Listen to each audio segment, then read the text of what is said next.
Essential top 20 questions लेके हाजिर हो चुका हूं दोस्तों आपके सामने। बच्चों बहुत डिमांड कर रहे थे सर क्वेश्चंस ले आओ, जैसे अकाउंट्स में आपने करवाया ऐसे बीएसटी में आप क्या करा दो, पास करा दो।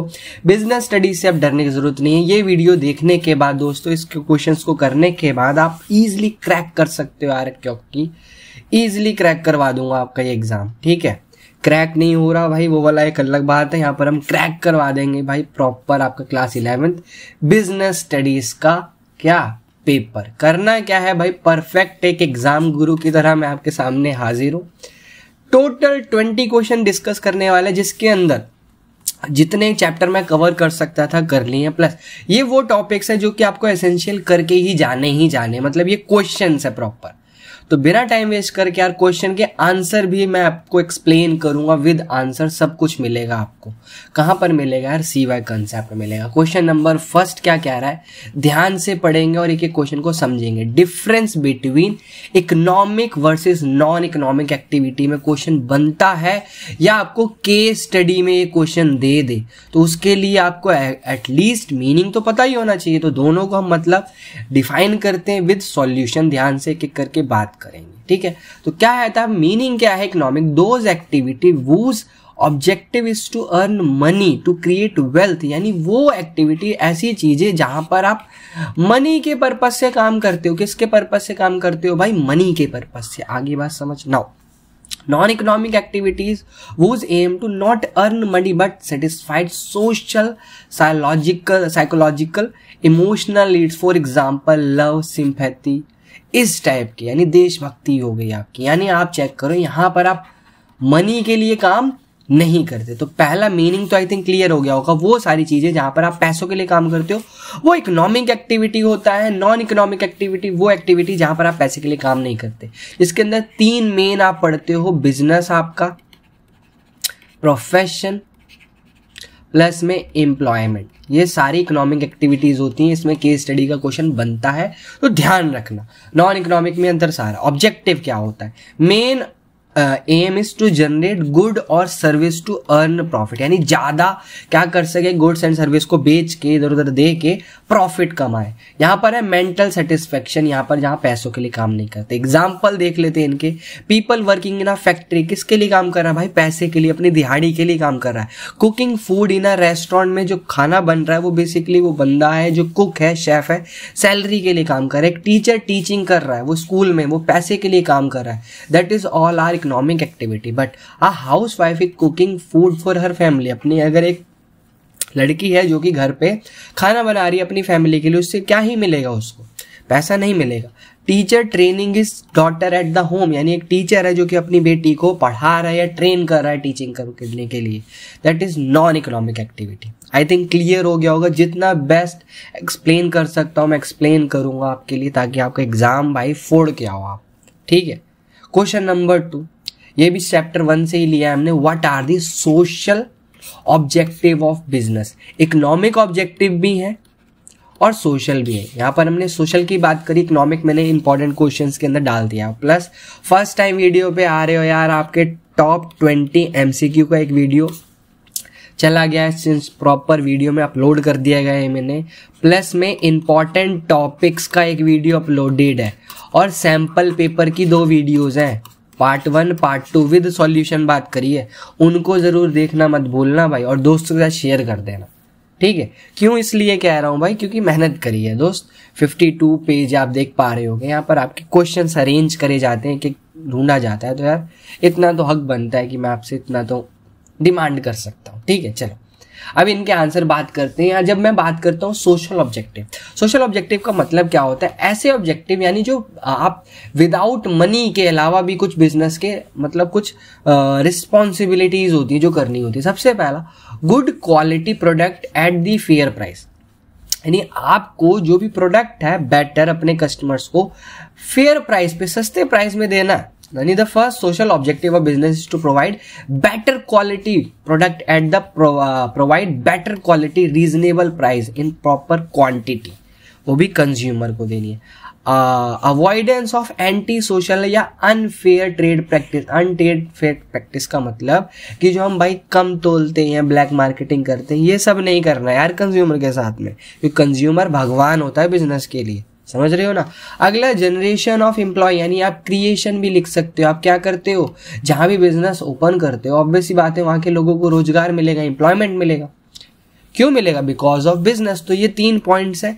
अगेन यहाँ पर ध्यान रखना, आपको क्वेश्चन के आंसर के अकॉर्डिंग लिखना है। अगर 3 मार्क्स का है तो 3 पॉइंट्स मेंशन करो, 4 मार्क्स का तो 4 पॉइंट मेंशन करो। बाकी इसका एक प्रॉपर एक शॉर्ट मैं वीडियो लाऊंगा ताकि आपको बेटर एक्सप्लेन कर सकूं कि कैसे आपको डील करना है, ठीक है। एक आध केस स्टडी के क्वेश्चंस भी हम डील करेंगे यहाँ पर, और सेपरेट एक वीडियो आएगी आपके लिए। क्वेश्चन 3 है, इसको तो यार शर्त लगा सकता हूं मैं इस क्वेश्चन पर, मतलब आपको ये मिलेगा, वो भी केस स्टडी प्रॉपर लिख दिया है मैंने। What is auxiliary to trade and its component, यानी 5 कंपोनेंट्स होते हैं। 5 मार्कर ये क्वेश्चन आपको देखने को मिल सकता है, या 3 मार्कर भी आ सकता है।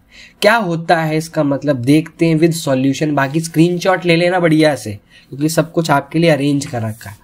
All those activity which helps in a removing variance hindrance which arise in a connection with the production and distribution of goods are called auxiliary to trade। यानी सिंपल लैंग्वेज में बताऊं, वो सारी चीजें, वो सारे कनेक्शंस जो कि मजबूत करते हैं बिजनेस के डिस्ट्रीब्यूशन ऑफ गुड्स को, जो कि हर्डल्स, जो भी प्रॉब्लम्स आती है उसको रिमूव करते हैं। जैसे अगर एक बिजनेस है, एक बिजनेस को रन करने के लिए बहुत सारी चीजें चाहिए होती है।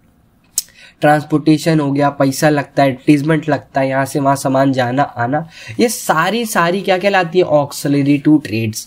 इनके अंदर क्या क्या इंक्लूड किया जाता है, सबसे पहला आता है ट्रांसपोर्टेशन। यानी अगर आप यहाँ से यहाँ जाना चाह रहे हो तो आपको ट्रांसपोर्टेशन यूज करना पड़ेगा।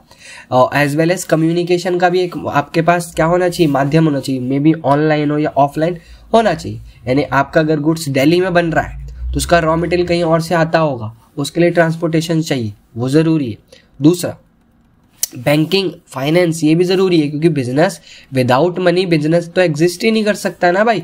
हमें पैसा चाहिए, पैसा कौन देगा, या तो बैंक्स देंगे या तो फाइनेंशियल इंस्टीट्यूशंस होंगे। यानी business needs funds for acquiring assets, purchasing raw material, meeting other expenses. Necessary funds can be obtain from the bank by taking some loan. यानी it is a kind of loan जो कि आप क्या लेते हो, bank से ले रहे हो। ये भी जरूरी है, एसेंशियल एलिमेंट है।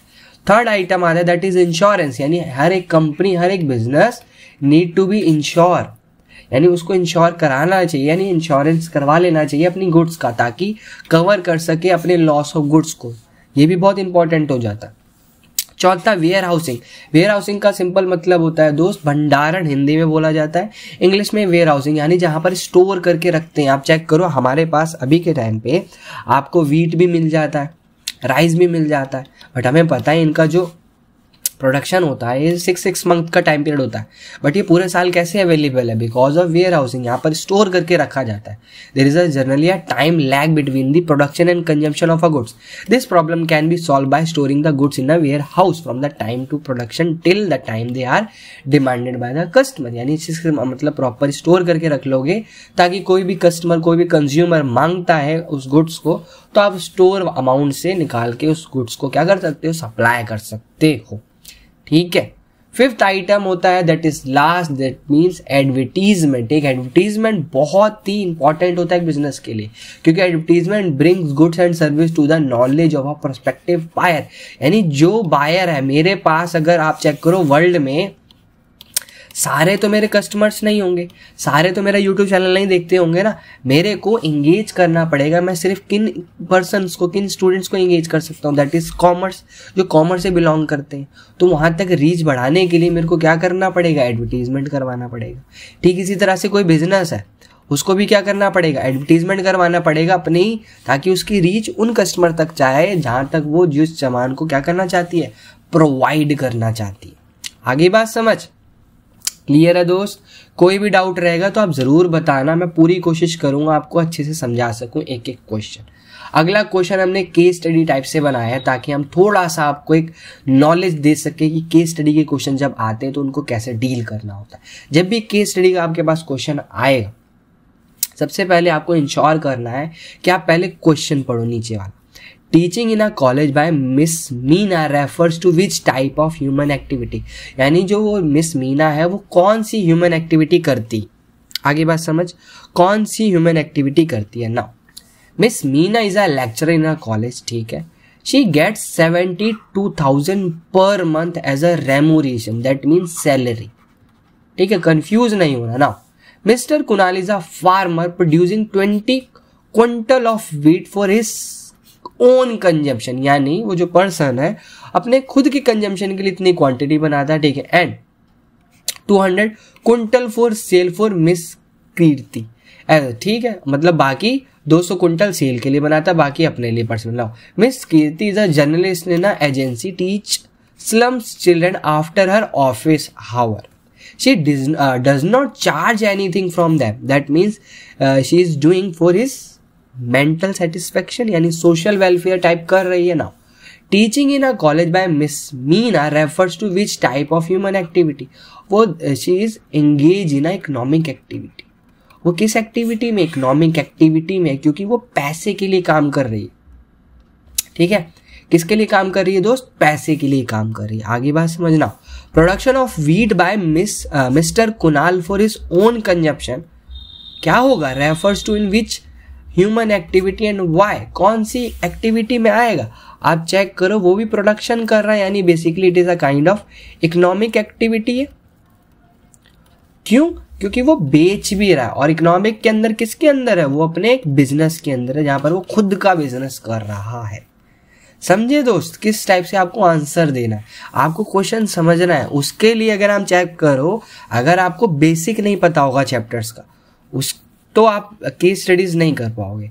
केस स्टडीज करने के लिए you have to read once every chapter. ठीक है दोस्त, तो ध्यान रखना, एक बार आप रीड कर लो, क्योंकि अभी के टाइम पे हम नहीं कर सकते कि प्रॉपर आपके लिए चैप्टर वाइज कुछ कर सके, बट हम इंपॉर्टेंट टॉपिक्स और केस स्टडीज आपके लिए ला सकते हो, जो कि मैं ला रहा हूं. क्वेश्चन नंबर 5 देखते हैं. बहुत प्यारा और जाने माना क्वेश्चन है. प्राइवेट वर्सेस पब्लिक कंपनी में डिफरेंस देता है, और बहुत छोटा और प्यारा सा मैं एग्जांपल इसका आंसर लेके आया हूं आपके पास. इस टाइप से आप इसको आंसर फॉर्म कर सकते हो, डिट्टो लिख सकते हो, स्क्रीनशॉट लेके रख लो यार, कोई दिक्कत नहीं है, आराम से ना. नेम की बात करें, प्राइवेट कंपनी में प्राइवेट LTD लिखा जाता है. Public company always used LTD only.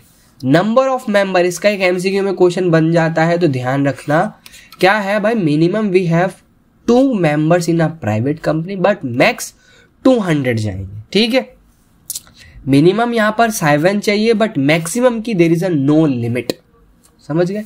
Number of directors की बात करें तो वी हैव 2 डायरेक्टर्स, और minimum we have 3 directors in a public company. Minimum paid up share capital कितना होना चाहिए? 1 लाख का तो होना चाहिए, बट यहाँ पर 5 लाख का होना चाहिए, क्योंकि यहाँ पर एंगेजमेंट ज्यादा होती है as compare to private. Invitation to public, private company never invite public, but public company obviously बात है डिबेंचर शेयर्स पब्लिक को इशू करती है. ट्रांसफर ऑफ शेयर की बात करें तो यहाँ पर हम ट्रांसफर नहीं कर सकते, जिसके पास है वही रहेगा. No freedom to the transfer share, no restriction on transfer of share, यानी यहाँ पर इजिली आप क्या कर सकते हो, you can transfer your share when you are in a public company, या उसका एक शेयर होल्डर हो. ठीक है. 5 मार्कर आया तो 5 पॉइंट मेंशन करना. 4 मार्कर आया 4 पॉइंट मेंशन करना. एक नंबर नहीं काटेगा. इसी टाइप से आप आंसर करके आओ. टीचर जो भी हो एक नंबर नहीं काट सकता, क्योंकि आपने प्रॉपर आंसर दिया है. इनको कोई बच्चा अगर वर्डिंग में लिखना चाहता है कि ना private company we have minimum 2 members and maximum 200, तो लिख सकते हो. अगर आपको शॉर्ट में लिखना है आप लिख सकते हो, कोई दिक्कत नहीं है. ठीक है, चलिए क्वेश्चन नंबर 6 पर आ गए हम. क्या कह रहा है, ध्यान से रीड करेंगे.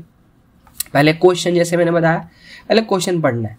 विच form of business organisation does Mahesh from with Raja, यानी राजा के साथ वो किस फॉर्म में है. आ रही है बात समझ. अगला, which document contain written agreement specifying terms and condition between Mahesh and Raja. एक कौन सा डॉक्यूमेंट है. ठीक है. In which form of business organisation Sachin help his father to attend customer. चलिए क्वेश्चन हमने पढ़ लिए, समझ कुछ नहीं आया कोई दिक्कत नहीं, आप पढ़ते हैं पैराग्राफ, ये बड़ा सा दे रखा है. अब ध्यान से समझना कैसे मैं पढ़ रहा हूं. मैंने आंसर इसका देखो, चेक करो, मैंने आंसर नहीं डाल रखा. मैंने आंसर इसलिए नहीं डाल रखा, मैंने ओनली क्वेश्चंस लिया ताकि मैं आपको प्रॉपर बताऊं कहाँ से क्या ऐसा वर्ड मिल जाएगा जो हमें बताएगा, इंडिकेट करेगा इसका आंसर ये है। Sachin's father Mahesh was running a small shop, एक स्मॉल शॉप चला रहे, selling accessories such as artificial jewellery, hair caps etcetera. Over the past couple of the month, he has been facing problem in managing it due to increase in demand of items। यानी items की demand बढ़ गई है तो उसको थोड़ा सा problem हो रही है मेंटेन करने में से। Although Sachin also helped his father, but they both failed to attend all the customer due to space constraint। यानी उनके पास कम जगह है, that's why they both can't attend all the customer। Not availability of the required finance acts as the hindrance in expanding their business। Sachin asked his father to join hands with the Raja। यानी वो क्या कर रहा है, his father's friend के साथ join होने रहा है to solve the problem। His father agreed and entered to the agreement with Raja, writing containing various terms and conditions। यानी एक written document के साथ उन्होंने उसके साथ जुड़ के क्या कर ली, एक टीम टाइप बना ली जिसमें बिजनेस कर रहे हैं। नाउ क्वेश्चन क्या कह रहा है, which form of business organisation does Mahesh from with Raja. क्या बन गए वो आपस में, अब उन्होंने क्या कर ली दोस्त, पार्टनरशिप कर ली ना, मिल गए दोनों महेश और राजा, महेश अपना था, राजा, दोनों ने मिलके पार्टनरशिप कर ली। विच डॉक्यूमेंट कंटेन, उसे क्या बोला जाता है, इसे बोला जाता है भाई पार्टनरशिप डीड। रिटर्न एग्रीमेंट को हम पार्टनरशिप डीड के नाम से जानते हैं। In which form of business, partnership ही ऑब्वियस ही बात है, क्या है पार्टनरशिप, लो आपका आंसर आ गया। केस स्टडी से बच्चा इसलिए डरता है, रीजन क्योंकि भाई आप लोग पढ़ते नहीं स्पेसिफिक क्वेश्चन को, और क्वेश्चन आप तभी अटेंड कर पाओगे जब आपने एटलीस्ट वन टाइम एक बार रीड कर रखा होगा टॉपिक को, समझ गए। क्वेश्चन नंबर 7वां देखते हैं दोस्त, आइडेंटिफाई करना public sector enterprise in the following cases. अलग अलग टाइप्स ऑफ सेक्टर्स लिए हैं जिनको आपको आइडेंटिफाई करना है।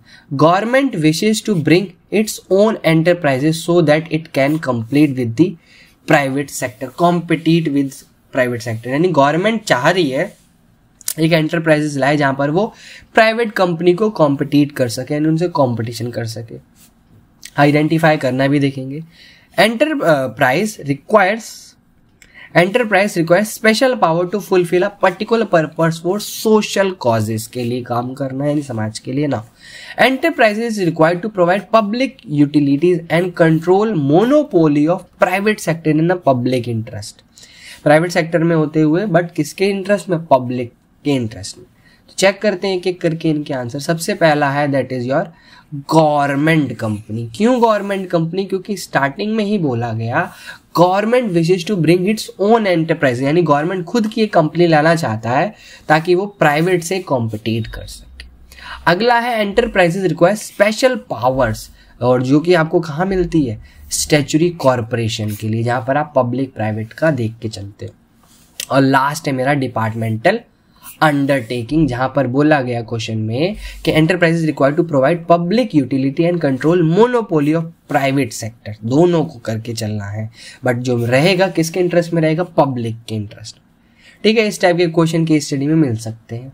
क्वेश्चन नंबर 8, इस पे भी आप थोड़ा सा कर सकते हो, मतलब बहुत प्यारा क्वेश्चन है और सिंपल सा क्वेश्चन है कि व्हाट इज MNC या ग्लोबल एंटरप्राइजेस भी बोला जाता है। इसे क्या बोला जाता है भाई, ग्लोबल एंटरप्राइजेस, नाम बदल के दे दे, लिख लेना।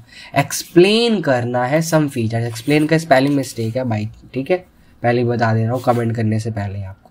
सम फीचर्स तो क्या क्या होंगे, ध्यान से बात करते हैं। सबसे पहले MNC का फुल फॉर्म मल्टीनेशनल कंपनी होती क्या है।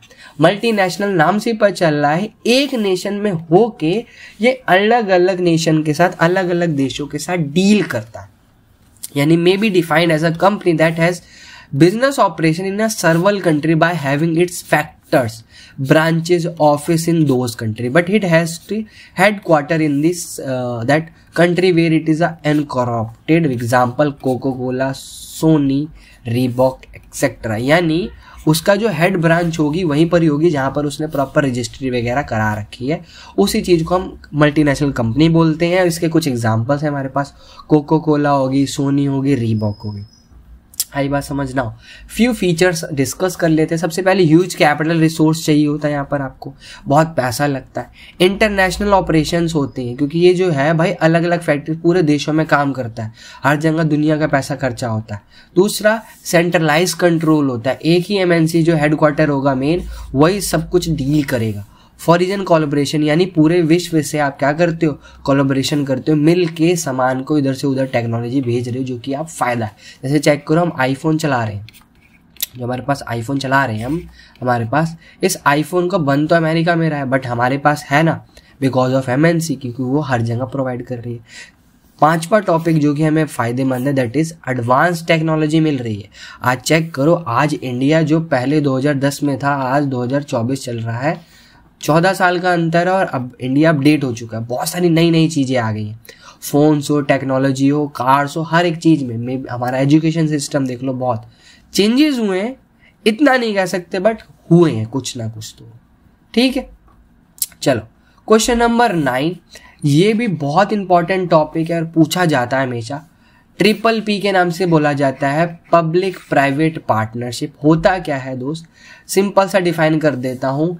When a public company private company के साथ क्या कर ले, पार्टनरशिप कर ले फॉर स्पेसिफिक प्रोजेक्ट के लिए, दैट इज ट्रिपल पी। यानी एक पब्लिक कंपनी प्राइवेट कंपनी के साथ मिल के जब एक पार्टनरशिप करती है, वो ट्रिपल पी बन जाती है। It means an enterprise in which a project और सर्विस इज फाइनेंस्ड और operated through a partnership of public और private enterprises. PP is long term partnership between public and private sector. एक long term होती है, जैसे example दे रखा है transportation में, रोड, रेलवे, टोल ब्रिज जो बनते हैं, हेल्थ में हॉस्पिटल, वाटर के अंदर आपके कलेक्टिंग, क्लीनिंग, डिस्ट्रीब्यूटिंग हो गया, ठीक है। एजुकेशन में सोशल, स्कूल्स, यूनिवर्सिटीज, ये सारे एग्जाम्पल हो जाते हैं ट्रिपल पी के। इसका डायरेक्ट क्वेश्चन आता है और मोस्ट इंपॉर्टेंट क्वेश्चन बन जाता है ये आपका, ठीक है बच्चों। चलिए क्वेश्चन नंबर 10 की बात करते हैं। ये हमने प्रॉपर एक क्वेश्चन लिया है आपके बैंकिंग वाले चैप्टर से। तो क्या कह रहा है, company has to transfer 3 lakh and 1 lakh to the shopkeeper in other city in urgent basis. अब यहाँ पर यूपीआई मत करने लग जाना या पेटीएम कर दो, ऐसा नहीं। Which banking service should be availed, तो 2 होती हैं दोस्त, RTGS, NEFT। Greater than 2 lakh, less than 2 lakh, याद रखना। फुल फॉर्म भी पूछता है, रियल टाइम ग्रॉस सेटलमेंट। ये वो मेथड है जहां पर आपको अर्जेंटली अगर एक सिटी से दूसरी सिटी में पैसा भेजना है इतना सारा, तो इन माध्यम, इन सोर्स का यूज करते हो। RTGS यानी रियल टाइम ग्रॉस सेटलमेंट कहता है व्हेन अमाउंट इज 2 लाख से above, that is mean 3 lakh के लिए वो RTGS करेगा। नाउ 1 लाख के लिए जो कि कम है, उसके लिए NEFT, नेफ्ट यानी नेशनल इलेक्ट्रॉनिक फंड ट्रांसफर, जो फुल फॉर्म है।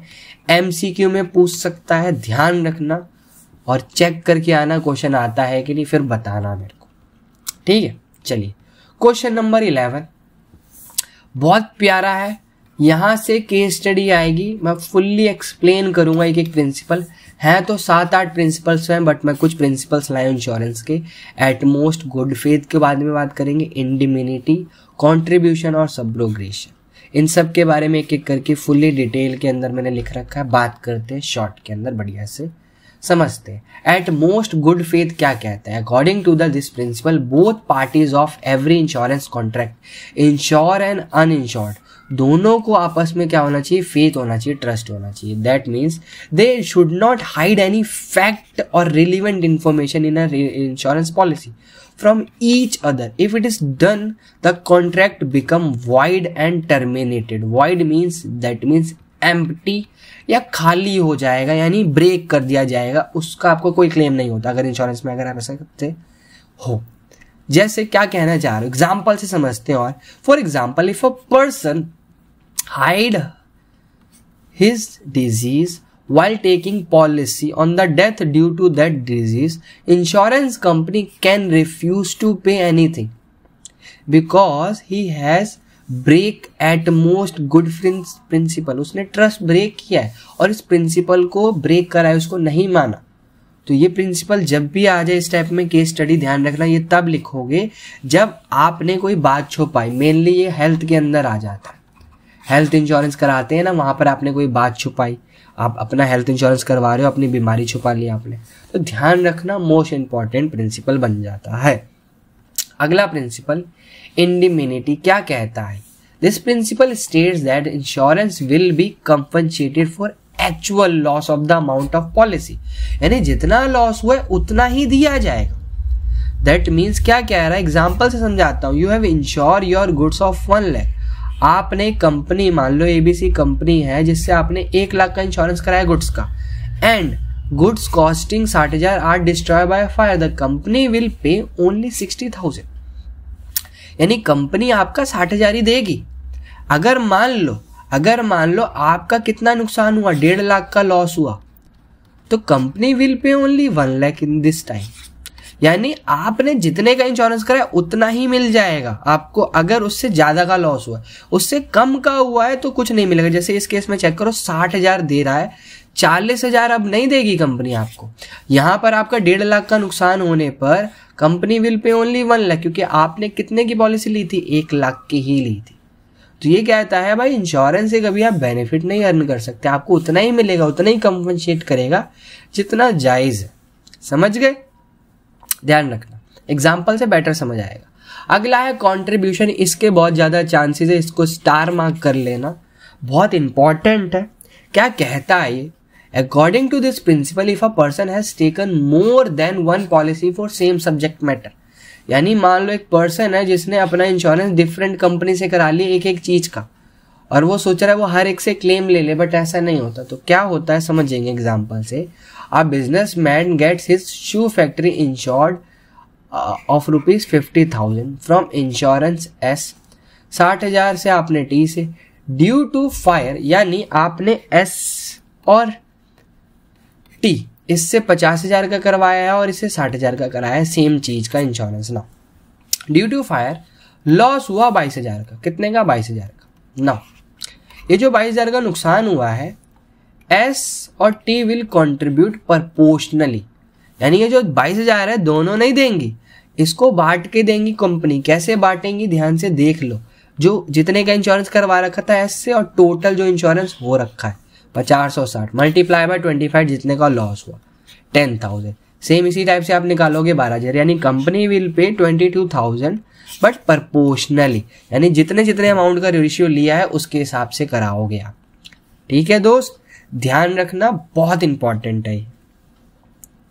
अगला प्रिंसिपल सब्रोगेशन क्या कहता है कि according to this principle one the insurance is compensated for the loss और damage for the property insured by him और हर, उसका जो ओनरशिप होता है वो कंपनी ले लेती है। मतलब क्या है, अगर मान लो आपने किसी चीज का फायर इंश्योरेंस करवाया था और सामान जलने के बाद कंपनी ने आपको पे कर दिया, जो कुछ आइटम जला कुला बचा होगा, जो भी है जला कुचा, कंपनी उसको ले जाएगी, उसकी ओनरशिप कंपनी के हाथ में हो जाएगी। आप सोचो उसको बेच के प्रॉफिट कमा लो, ऐसा नहीं। For example, a car fully damage by accident and insurance company paid the insurance amount to the insured, then insured can not have ownership right over the car, उसकी ओनरशिप खत्म हो जाएगी। समझ गए? इन 4 प्रिंसिपल से एक पेपर में देखने को मिलेगा केस स्टडी में। अगला बहुत प्यारा और सिंपल सा क्वेश्चन है जो देख सकते हो, what is e business and give some benefits.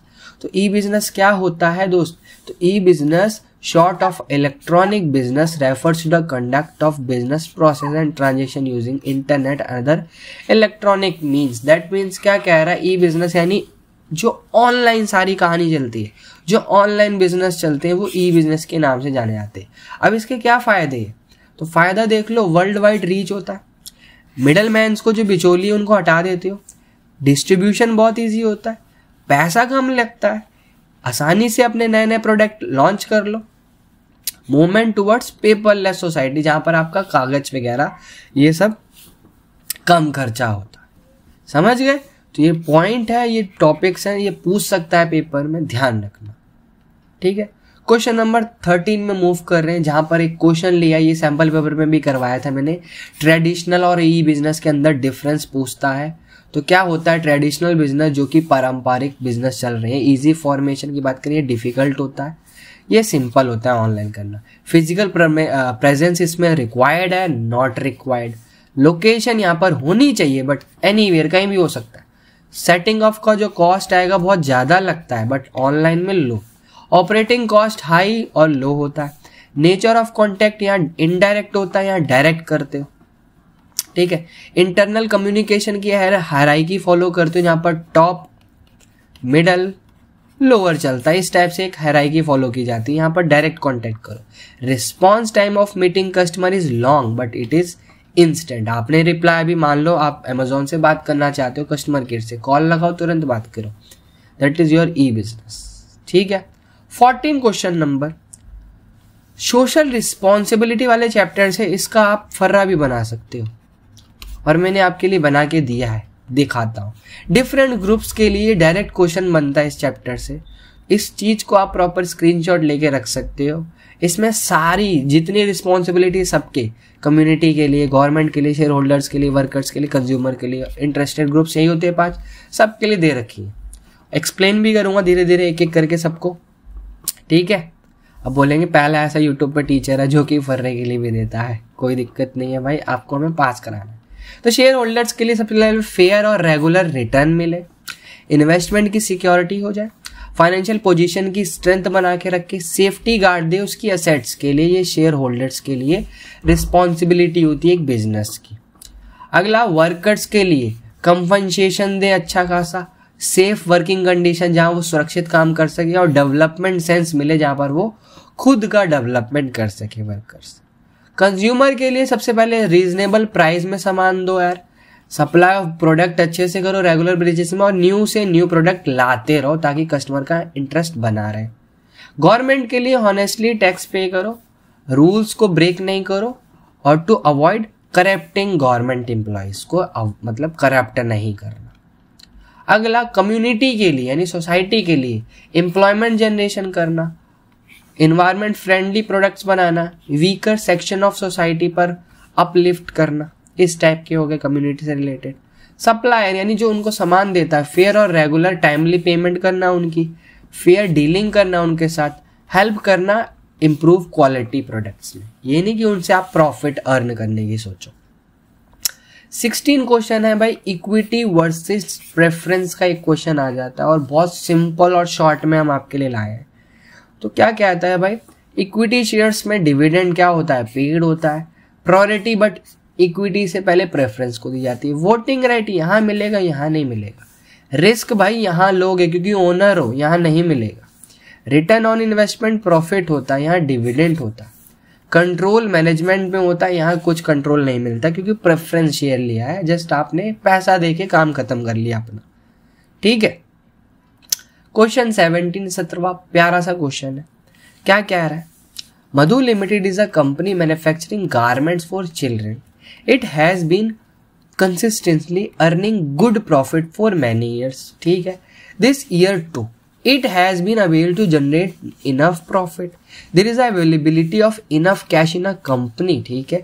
It believes in a quality of product and equal employment opportunity, good remuneration, ठीक है। It has many shareholders who prefer to receive fixed or regular income. Mohan is one of the shareholders. Which types of share Mohan holds? Obvious सी बात है equity, क्योंकि वो as a owner के लिए तरह काम कर रहा है, रेगुलर इनकम मिल रही है उसको। आ रही बात समझ? It believe in a quality of products availability, यानी एज अ ओनर टाइप काम कर रहा है। समझ गए दोस्त? ठीक है, आई थिंक हमने गलत कर दिया, नहीं, इक्विटी की जगह प्रेफरेंस आएगा। Reason, it has many shareholder who prefer to receive fixed and regular income, जो कि प्रेफरेंस में मिलती है। ठीक है भाई, इसको सही कर लेना क्योंकि मैंने आंसर नहीं डाल रखा, चेक कर लो, मैंने आंसर नहीं डाल रखा ताकि मैं ऑन द स्पॉट आपको समझा सकूं बढ़िया से। ठीक है बेटा, प्रेफरेंस अभी क्यों? क्योंकि यहाँ पर आपको टाइमली रेगुलर बेसिस पे मिल रहा है और प्रेफरेंस में ही फिक्स्ड होता है, इक्विटी में नहीं। Define startup, explain variance scheme offered by India startup, यानी आपका एंटरप्रेन्योर वाले चैप्टर से क्वेश्चन लिया गया। क्या है देखते हैं। तो the startup is newly establish business venture, जो कि गवर्नमेंट ने बेसिकली लॉन्च करी है ताकि हम इनोवेशंस कर सके, अलग अलग बिजनेस स्टार्ट कर सके। Typically categorised by its innovative approaches, scalability, potential, rapid growth. Startup often operate in emerging or disruptive industries, aim to address specific markets और challenges जो कि study करता है, with the goal of achieving sustainable growth, जो कि long term तक के लिए profitability तक रहे आपका। ये तो आपका हो गया। Now we have some question इसके अंदर बोला है स्कीम्स बतानी है जो कि गवर्नमेंट नहीं करी। तो इस स्टार्टअप इंडिया स्कीम थी जो कि 2016 में लॉन्च हुई थी। Startup India is a flagship initiative for the government of India, AIIMS fostering entrepreneurship. यहाँ पर वो बिजनेस को प्रमोट करने के लिए लाई गई थी। सिंप्लीफाइड रेगुलेटरी कंप्लेन प्रोड्यूस कर सके प्रोसीजर्स था, जहाँ पर टैक्स बेनिफिट्स मिलते थे, एग्जम्पशंस दिया जाता था आपने इनकम टैक्स के अंदर, यानी जहाँ पर आपको जीएसटी कम पे करना पड़ता था। Access of funding credit facility दे रही थी कौन? आपकी गवर्नमेंट, ताकि आप मतलब बिजनेस के लिए ज़्यादा एंटरप्रेन्योर की तरफ ज़्यादा जाओ, बिजनेस की तरफ से ज़्यादा जाओ। अगला आई थी एक प्रधानमंत्री मुद्रा Yojana PMMY। PMMY is a scheme launch by the government to provide financial support, यानी पैसे दे सके माइक्रो एंटरप्राइजेस के लिए, जाकि सेटअप्स हो सके, लोन दिया जाए इजिली। और वो एज अ कोलेट्रल क्या करते थे? Under this scheme settled avail of loan a certain amount without any collateral, जहाँ पर आपको कोई चीज़ गिरवी रखनी नहीं पड़ती थी। और ये गवर्नमेंट की तरफ से लाया गया था, किसके लिए? ऑब्वियस ही बात है, बिजनेस के लिए, बट माइक्रो एंटरप्राइजेस के लिए। 19वां क्वेश्चन क्या है, ध्यान से देखते हैं, ये भी बिजनेस से रिलेटेड है। क्या कह रहा है? Harsh has invested 50 lakhs in a plant and machinery to manufacturing plastic toys, यानी 15 लाख रुपए भाई ने मशीन में लगाए। According to MSMED act, in which category does his enterprises falls? तो इसके अंदर मैंने सब कुछ एक्सप्लेन करके आंसर दिया है। तो क्या क्या होता है, डायरेक्ट क्वेश्चन आता है ये भी। माइक्रो एंटरप्राइजेस वो एंटरप्राइजेस होती है जहां पर 25 लाख से एक्सीड नहीं करना, बाहर नहीं जाना। स्मॉल एंटरप्राइजेस होती है if the investment is more than 25 lakh but not exceed with 5 crore से नहीं होनी चाहिए। मीडियम होती है 5 करोड़ से 10 करोड़ के बीच में ना। क्वेश्चन ने बात करी 50 लाख की, तो किसके अंदर काम कर रहा है भाई? हर्ष भैया। आंसर तो आपको आइडिया लग गया कि भाई माइक्रो एंटरप्राइजेस, तो यही सी चीज को हमने मेंशन करा है। Since her has invested 50 lakh in a plant and machinery for manufacturing plant and toys, his enterprises falls under the micro enterprise category according to MSMED act. समझ गए दोस्त? चलिए लास्ट और आखिरी क्वेश्चन करते हैं और समाप्त करते हैं। What kind of activities are performed by wholesaler? ये क्वेश्चन पेपर में देगा, केस स्टडी में देगा 101%, इसको करके जाना। रिटेलर हो गया, होलसेलर को कौन कौन से सर्विस देता है? तो क्या है? गुड्स अवेलेबिलिटी करवाना, मार्केटिंग गुड्स ऑफ अंडरटेकिंग में रखना, उसको एक आइडिया यानी प्रमोशनल करना, प्रोवाइड करना, क्रेडिट फैसिलिटी देना रिटेलर्स को। Wholesaler sell goods to retailer in a small quantities, ताकि कोई शॉर्टेज कुछ भी ना हो। स्पेशलाइज्ड नॉलेज भी देता है वो प्रॉपर कि इसके अंदर ये है, ताकि रिटेलर हमारे तक पहुंचा सके। तो 5 पॉइंट्स है, जितने मार्क्स का आएगा उसके हिसाब से उतने पॉइंट्स मेंशन कर देना। तो थैंक यू दोस्तों, आई होप आपको कुछ समझ आया होगा, हेल्पफुल रही है वीडियो। एक क्वेश्चन हमने यार ढूंढ के आपके लिए 20 क्वेश्चंस बनाए। टाइम लगता है, जितना भी हो सका मैंने किया। ऐसे मैं कोशिश करता रहूँगा। जल्दी मैं केस स्टडी का एक वीडियो लेके आऊँगा, उसके लिए भी काम चल रहा है, वर्किंग है प्रॉपर, क्योंकि मेरे को भी पढ़ाई करनी पड़ती है अपनी, और प्लस मैं भी आपके लिए पढ़ाई करके प्रॉपर ये बनाता हूँ, क्योंकि मेरे भी एग्ज़ाम आ रखे हैं, दोनों के क्लियर करवाने हैं, इसलिए थोड़ा सा टाइम लगता है, बट मैं पूरी कोशिश करूँगा। मिलते हैं नेक्स्ट वीडियो में दोस्त। शेयर कर दो यार दोस्तों के साथ जो कि कॉमर्स लेके बैठे हैं और डर रहे हैं BST से, क्योंकि अब डरने की ज़रूरत नहीं है। इतनी कोशिश करूँगा क्लियर योर कंसेप्ट कर सकूँ आपके CY कंसेप्ट यूट्यूब चैनल की तरफ से। तो बाय एंड टेक केयर।